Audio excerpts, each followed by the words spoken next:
నమస్తే. ఇన్నాళ్ళు నన్ను సపోర్ట్ చేస్తూ, ఎంకరేజ్ చేస్తూ మీ ప్రేమని నాకు అందిస్తున్న ప్రతి ఒక్కరికి కృతజ్ఞతలు. అలాగే ఈ వీడియో కూడా ఖచ్చితంగా మీకు ఉపయోగపడుతుంది. లైక్, షేర్ అండ్ సబ్స్క్రైబ్ చేసి మీ సపోర్ట్‌ని నాకు అందించండి. అలాగే ఈ వీడియో పట్ల మీకున్న అభిప్రాయాన్ని కామెంట్ సెక్షన్‌లో కామెంట్ చేసి తెలియజేయండి. ఇప్పుడు వీడియోని చూద్దాం. నమస్తే. Welcome to our channel. నేను పద్మిని. ప్రస్తుతంతో పాటు ప్రముఖ ఆధ్యాత్మికవేత్త, వాస్తు జ్యోతిష పండితులు, లలిత ఉపాసకులు, వాస్తు జ్యోతిష శిక్షణ నిపుణులు బ్రహ్మశ్రీ నానాజీ పట్నాయక్ గారు మనతో పాటు ఉన్నారు. మాట్లాడదాం. సార్ నమస్తే సార్. శ్రీమాత్రే నమః. సార్ కొంతమందికి చాలా మంచి పేరు తెచ్చుకున్న వాళ్ళు all of a sudden bad name గనక తెచ్చుకున్నారు అంటే దాన్ని నిజంగా డైజెస్ట్ చేసుకోవడం చాలా కష్టం అవునండి. కదా సార్. అంటే కావాలని ఏదో తప్పు చేయాలని చేయటం కాదు. హ్మ్.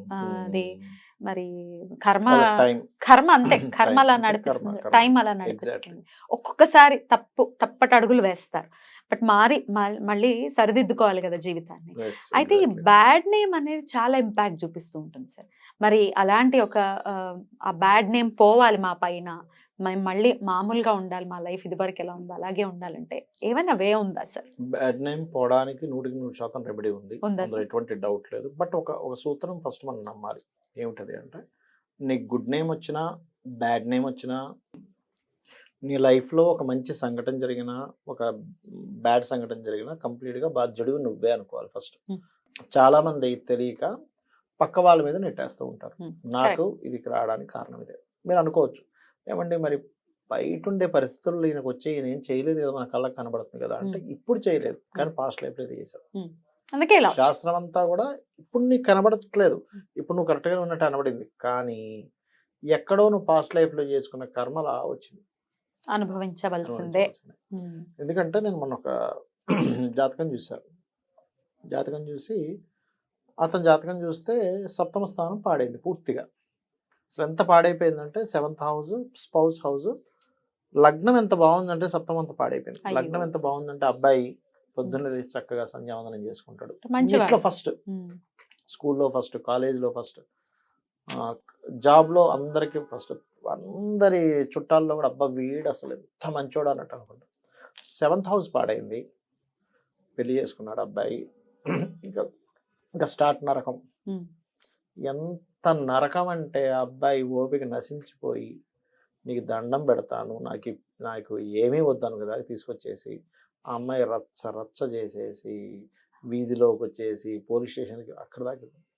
వాళ్ళ అమ్మగారు అడిగిన క్వశ్చన్ ఇది ఒక్కటే, ఏమండి మా అబ్బాయి చిన్నప్పటి నుంచి ఎంతో బుద్ధిమంతుడు, చక్కగా అసలు అన్ని కంపెనీలో కానీ అంతా గుడ్ నేమే, ఫ్రెండ్స్లో రిలేటివ్స్లో, ఎందుకు ఇలా జరిగింది, మావాడు ఏం చేశాడంటే ఒకటే చెప్పారు, పాస్ట్ లైఫ్ కర్మమ్మ అది అంత తొందరగా భార్య రూపంలో వచ్చింది. మరి ఇది నాకు ముందుగా తెలిస్తే అంటే, ముందుగా తెలిస్తే చేయొచ్చు. మీకు చిన్నప్పుడే, అందుకే ఏం చేస్తారంటే చిన్నప్పుడే చార్ట్ చూపించుకున్నప్పుడు దానికి సంబంధించిన రెమెడీ చిన్నప్పటి నుంచే చేయిస్తారు. అందుకే చూపించమంటారు. 12 ఏళ్ల తర్వాత బాబు చూపించుకోండి, జాతక చక్రం ఒక 10 జాతకాలు ఉన్నాయనుకోండి, 10 మంచి ఫ్యామిలీ అంటే మ్యారిటల్ లైఫ్ బాగున్న జాతకం, ఒకటి అందులో బాలేని జాతకం అంటే చాలా క్లియర్గా మనం ఇది బాగాలేదని చూపించవచ్చు. 100% ఆ సినిమాలో ఏదో చెప్పినట్టు అది నిజమే, 100% నిజం. అందులో డౌట్ ఏం లేదు. ఇది ఈ జాతకం హెల్త్ బాగాలేదనో, లేకపోతే ఈ జాతకానికి సంథింగ్ మ్యారిటల్ లైఫ్ బాగాలేదనో 100% చెప్పొచ్చు. అందులో ఎటువంటి సంశయం, సందేహం, అనుమానంగా చెప్పడం ఏమీ అక్కర్లేదు. ఎందుకంటే అదొక రకమైన క్యాల్కులేషన్. సప్తమ స్థానం, 12వ స్థానం రెండు పాడై, శుక్రకుజులు కూడా పాడైతే 100% మనకు మ్యారిటల్ లైఫ్ పోతుంది. దానికి ఏమిటి, అమ్మవారి పాదాలు పట్టుకోవడం, అమ్మవారికి పూజాది కార్యక్రమాలు ఏవైతే మనం నిత్యం చదివేటువంటి లలిత సహస్రనామాలు చదువుకొని చేసుకోవడం సింపుల్. దానికి ఒక పెద్ద మీరు వెళ్ళి లక్షలు ఖర్చు పెట్టాల్సిన పని లేదు. అయితే ఈ గుడ్ నేమ్ బ్యాడ్ నేమ్ బాధ్యత మనమే అని అనుకుంటూ, ఫస్ట్ ఆఫ్ ఆల్ ఏంటంటే దీనికి అసలు ఎందుకు వస్తుంది బ్యాడ్ నేమ్? ప్రతిసారి బ్యాడ్ నేమ్కి 10 కారణాలు అక్కర్లేదు. యాక్చువల్గా ఒక చిన్న ఫ్రస్ట్రేషన్ బ్యాడ్ నేమ్ ఇచ్చేస్తుంది. చిన్న ఫ్రస్ట్రేషన్, ఒక చిన్న మనిషికి ఉండేటువంటి ఒక ఇది అవతల వ్యక్తికి ఒక బ్యాడ్ ఒపీనియన్ క్రియేట్ చేస్తుంది. సో ఏంటంటే నువ్వు ఒక నిమిత్త మాత్రుడుగా అన్నిటిని జస్ట్ అట్లా అబ్జర్వ్ చేస్తూ ఉండేటువంటి మైండ్ సెట్ అని మార్చుకోవాలి ఫస్ట్. ప్రతిదీ యాక్సెప్ట్ చేయగలగాలి. ఇక్కడ ఏమవుతుందంటే ఇంట్లో భార్య ఇతన్ని మెచ్చుకోకపోవచ్చు, లేదా ఇంట్లో భర్త ఈమెను మెచ్చుకోకపోవచ్చు, కానీ బయట సొసైటీలో మంచి అమ్మాయి కనిపిస్తుంది. అంటే ఏంటి, వీళ్ళిద్దరి మధ్యన ఎక్కడో ఆ కమ్యూనికేషన్స్ లో ప్రాబ్లం వచ్చింది. అంటే మనం బ్యాడ్ నేమ్ వస్తుందంటే ఇట్స్ డిపెండ్ ఆన్, ఇందాక నేను మీకు ఒక దీంట్లో చెప్పా, మెయిన్ బుధుడు అని. మీకు బ్యాడ్ నేమ్ రావాలన్నా, గుడ్ నేమ్ రావాలన్నా బుధుడేనా? బుధ and Chandra is most important. అందులో గురువు కూడా పాడైతే ఇంకా అడగొద్దు అసలు. గురుచండాల యోగం వచ్చింది అనుకోండి, ఆ బుధుడు చంద్రుడు పాడై గురుచండాలం అయిందంటే ఇంకా అసలు మామూలు బ్యాడ్ నేమ్ రాదు. వాడు ఇంకా ఎదవలాగానే ట్రీట్ చేయబడతారు. అసలు మామూలు కాదు. అలాంటప్పుడు ఎక్కువగా దుర్గానామం చేస్తూ ఉండాలి బ్యాడ్ నేమ్ రాకుండా ఉండడానికి. సూర్య భగవాను చూస్తూ ఓం మిత్రాయ నమః. ఇప్పుడు బ్యాడ్ నేమ్ వచ్చి శత్రువులు అయిపోతూ ఉంటారు. అది గనక చేసుకుంటే ఖచ్చితంగా బాగుంటుంది. అయితే ఇక్కడ నేమ్ అండ్ ఫేమ్ ఇచ్చేటువంటి ప్లానెట్ ఏది అంటే 10th లార్డ్. దశమాధిపతి పాపగ్రహాలతో ఉన్నాడా బ్యాడ్ నేమ్ వస్తుంది. లగ్నాధిపతి దశమాధిపతి రెండు పాపగ్రహాలతో సంబంధం వచ్చేసింది, ఇంకా బ్యాడ్ నేమ్ వస్తుంది. అంటే ఆ కర్మలు కూడా అలాంటి కర్మలు చేస్తారు. 6th హౌస్ కూడా అయిందా, డైలీ కర్మ పాడైందా, ఇంకా అసలు ఇంకా అడగొద్దు. కాబట్టి ఇవి ఎలా ఉన్నాయో చెక్ చేసుకోవాలి. ఈ చెక్ చేసుకొని ఏ ప్లానెట్ తో పాడైందో ఆ ప్లానెట్ కి సంబంధించిన దానము, ఆ ప్లానెట్ కి సంబంధించినటువంటి దీపారాధన, అధిష్టాన దేవత, టెంపుల్స్ కి వెళ్ళడం చేయాలి. చేసినప్పుడు అప్పుడు ఆ బ్యాడ్ నేమ్ అనేటువంటిది పోతుంది. అయితే ఇక్కడ ఏంటంటే మీరు ప్రతిసారి కూడా ఎంత మనం కాపాడుకుందాం అనుకున్నా అవి అవుతూ ఉంటాయి. నిందలు కూడా వచ్చేస్తుంటాయి, చెయ్యని దానికి కూడా వస్తుంటాయి. నిందలు వస్తున్నాయంటే 3rd హౌస్ పాడవుతుందండి. మిస్కమ్యూనికేషన్ ద్వారా నిందలు వస్తాయి. చాలా జాతకాలు చూస్తుంటాం కదా, ఈ మధ్య అన్ని నిందలే కదండి అంటే, అవునండి నిందలే, మాకు అర్థం కావట్లేదు అంటూ ఉంటాం. అప్పటిదాకా లైఫ్ లో ఒక అసలు ఎవరు చూసినా మెచ్చుకోవడం, మొత్తం ఫ్యామిలీలో ఒక అద్భుతమైన స్టేజ్ ఉన్న వాళ్ళు సడన్ గా ఇది అవుతూ ఉంటారు. 3rd హౌస్ రిజల్ట్స్ వస్తాయి, వాళ్ళకి ఎక్కువ నిందలు వస్తున్నాయంటే. బాధాకరంగా సార్. ఒక్కొక్కసారి చుట్టాల్లో కూడా జరుగుతూ ఉంటుంది, దొంగతనం మీద పడుతూ ఉంటుంది. అమ్మో, పడుతూ ఉంటుంది. చూసారు అలాంటి పాపం వాళ్ళు చెయ్యరు, చేయరు, ఒక్కోసారి చేస్తారు. అది ప్రారంధమో లేకపోతే చేయనప్పుడు పడేది చాలా కష్టం. ఎందుకండి శ్రీకృష్ణ పరమాత్మకి ఇవ్వలేదా శమంతక మన విషయంలో అంటే ఎవరికైనా అట్లా పడితే వాళ్ళు చేయకపోతే గుర్తు పెట్టుకోవాల్సిన శ్రీకృష్ణ పరమాత్మని. అరే అంతటి శ్రీకృష్ణ పరమాత్మకే శమంతక మంది దొంగలించాడు, ఆయన బాబు ఆయన నిరూపించుకున్నాడు వెళ్ళి. మనం ఎంతండి, అంతే కదా. కానీ ఆ కష్టాన్ని తట్టుకోవడం కష్టం సార్. దొంగతనం ఆపాదించారంటే బాబోయ్, అమ్మ బాబోయ్. ఎందుకు శిశుపాలుడు వచ్చి ఎంతమంది సభలో ఎన్ని తిట్లు తిడతాడు, 100 కంప్లీట్ అయిపోయేదాకా ఆగడు, ఎందుకంటే అక్కడ అయిపోవాలి కాబట్టి. చచ్చేదాకా ఆగడు, మళ్ళీ మాట్లాడు. Right sir.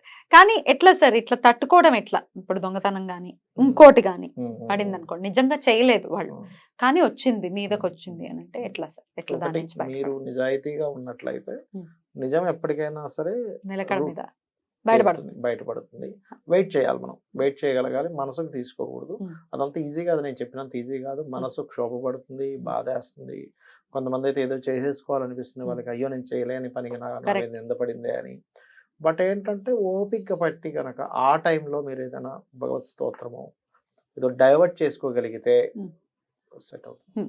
అంటే ఏమవుతుంది అంటే ఇలాంటివి పడ్డప్పుడు మనం క్షణికావేశంతో కొన్ని తప్పులు చేస్తాం. ఆ సమయంలో మాత్రం కొంచెంసేపు ఆగగలగాలి.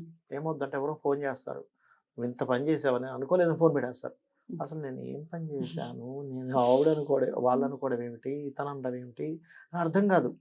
మళ్ళీ ఫోన్ చేసి అడుగుతా, ఇంక నేను మీకు చెప్పాలా నీకు అంటారు. ఏం చెప్పాలి, ఇట్లా చేస్తావని అనుకోలేదంటారు. ఏం చేశాను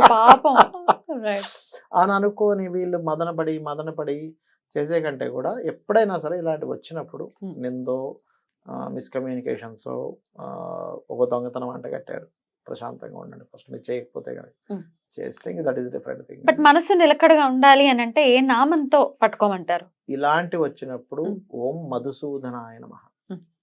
మనసులో ఆ బాధ పోయి మధు, ఆ తీపిదనం వస్తుంది.